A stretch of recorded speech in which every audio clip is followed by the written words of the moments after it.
everything I could. AM and the first shortwave band are pretty perky. Not they're okay. I'm using an antenna. It's the big pipe antenna, which is hanging up way above here. I may show a picture of that later. But it's a pretty lousy performer. It's more for show than for go. There still might be some problems with it. It might have to do with the mica capacitors that are associated with each band. I don't know. I'm to the point I've done what all I can do with it at this point. I've got the band spread pointer working along with its control. You can see it. The rangefinder is now working just the way it should be. Pretty much got everything buttoned up where it should. And now, for the first time, the lights, you can actually see those glowing. And that wasn't even happening when I first got the set. That was probably because of all those that hard rubber holder had just finally perished. So, and I finally got the BFO going. Now that was a story in itself. The schematic had it to where there was a line going to a resistor, then in turn connected to a capacitor, then in turn connected to a coil, but the problem was the coil and the capacitor all had a three-way connection, and it looked like it was hanging by itself, and I thought, well, that's not no way to, there's no way to do that. So what I wound up doing was I put a oh, what do they call those things? A terminal strip, and I connected everything together, and now it works. So I'll give a demonstration here in just a second. Okay, so without further ado, let's go on ahead. I've got the volume up, and we're on AM.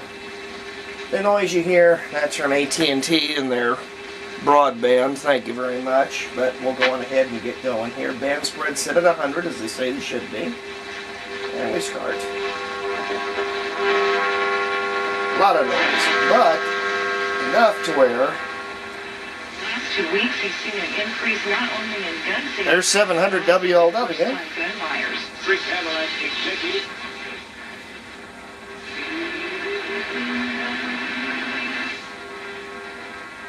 If I didn't have the hum from that AT&T broadband thing, I could probably pull in a lot more.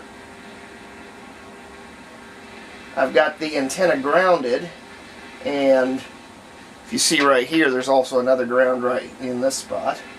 And that way the roof is closed. There's well, what used to be WIBC. It's the fan. It's on 1070. It's local.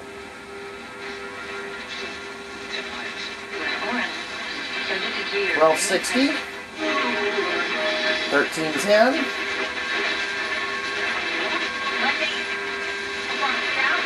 1430, not as strong as during the day, but that's when they turn their power down.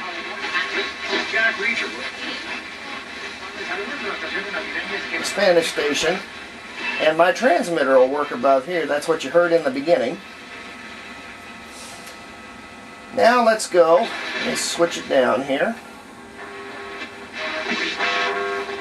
Also had to do a little cheat on the tuning. After I'd wound everything, got everything to work, damn thing still slipped.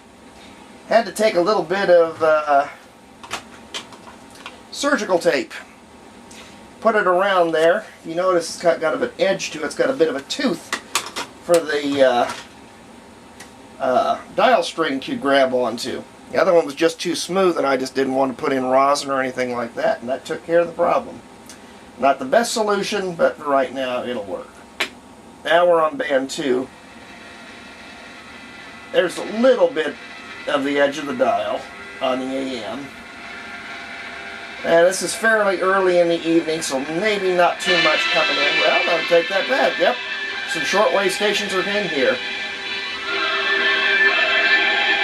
This is at 2.4 megahertz.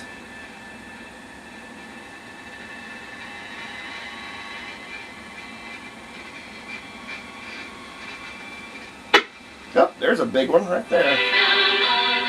Basically the same one, rebroadcasting. Now we get into the amateur band. Let me make sure. Let me get a little closer.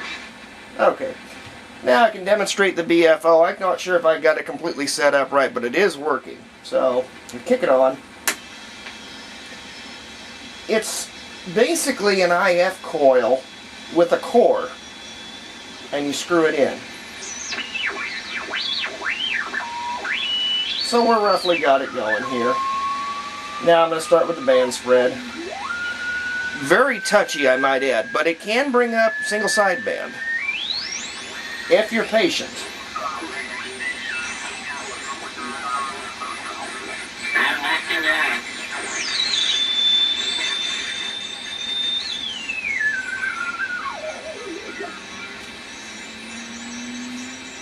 Now wait for him.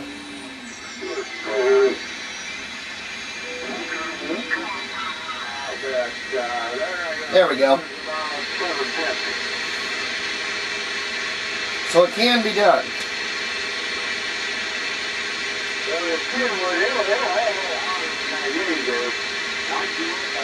Let me go snag another one.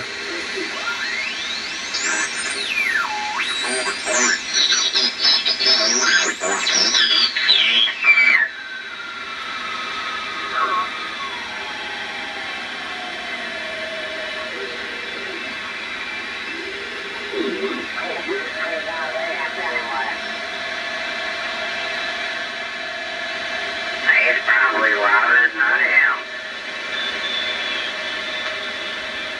Well, I don't know. Like I say, it's probably a little less louder than I am.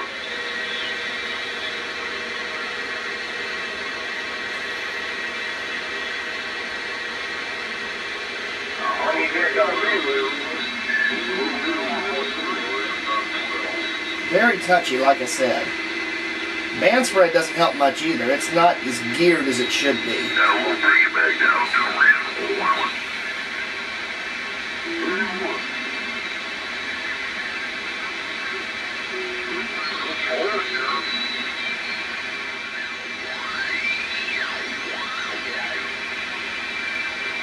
Yeah, I've lost him.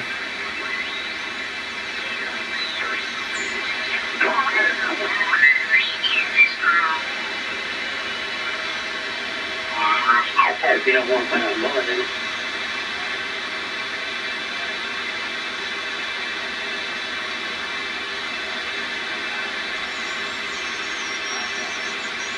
yeah, like the boss never let you want to do, couldn't you?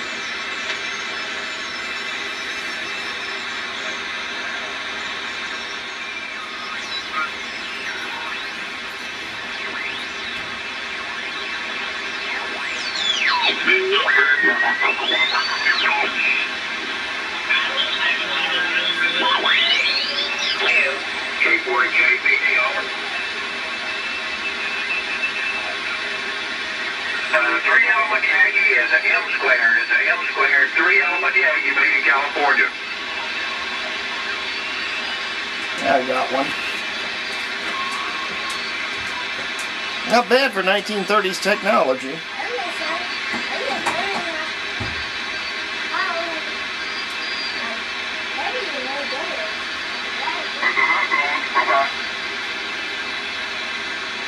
Well, enough of that.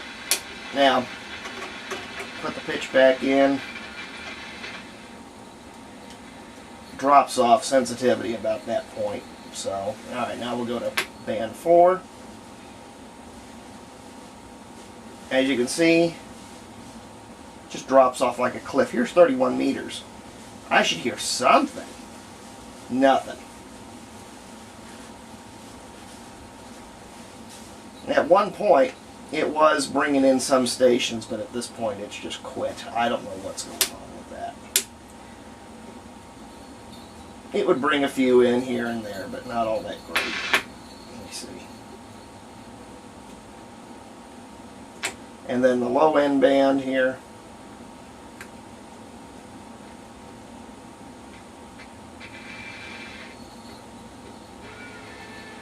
There's my signal generator after I tuned it up. Around here, occasionally we'll hear CBers. That's around 28 to 30, but it's pretty lousy. It's more of a looker than it is a keeper, or just a player, I should say. Might be a keeper for a while. I may get rid of it. I don't know. I've always wanted one of these, but terribly disappointed in the performance of it. I may have to go back into it again, but let me grab this. You can now see what it looks like in terms of the cabinetry. Doesn't look too bad. I tried to clean it up and polish it up as best as I could here. There we go. Let me pull back. There we go. There we are. But that's about as good as it's going to get. So, without further ado, this is going to be the last segment of the Howard 430 shortwave receiver.